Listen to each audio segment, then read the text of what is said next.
नमस्कार दोस्तों, biography by SK में आज हम बात करने वाले हैं गुर्जर समाज के कद्दावर नेता कर्नल किरोड़ी सिंह बैंसला की जीवनी और अनसुने किस्सों के बारे में।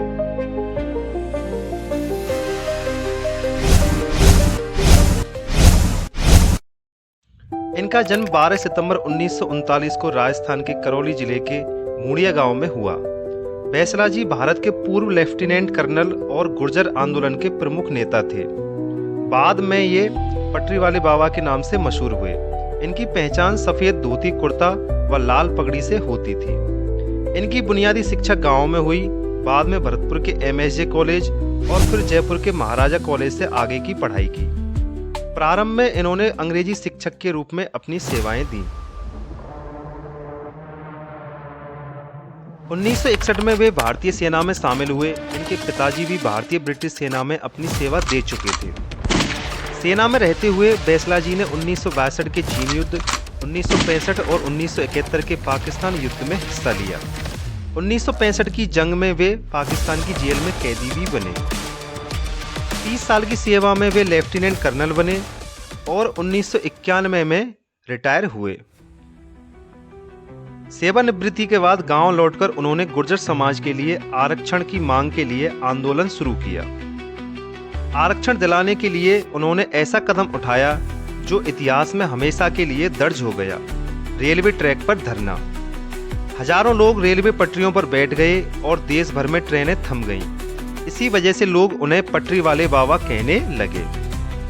2007 और 8 में हुए इस आंदोलन से सरकार और जनता दोनों हिल गई। लेकिन इस आंदोलन ने खूनी मोड़ ले लिया। कई बार पुलिस फायरिंग हुई और दर्जनों लोग मारे गए। बैंसला जी खुद कहते थे, मैंने युद्ध में इतना खून नहीं देखा जितना अपनी समाज के लिए इस आंदोलन में देखा। परिणाम स्वरूप सरकार ने गुर्जर समेत 4 जनजातीय समुदायों को मोस्ट बैकवर्ड क्लास यानी एमबीसी में 5% आरक्षण प्रदान किया। बैंसला जी ने Suyog, society for youth and opportunities for growth and colonel Bainsla foundation की शुरुआत की।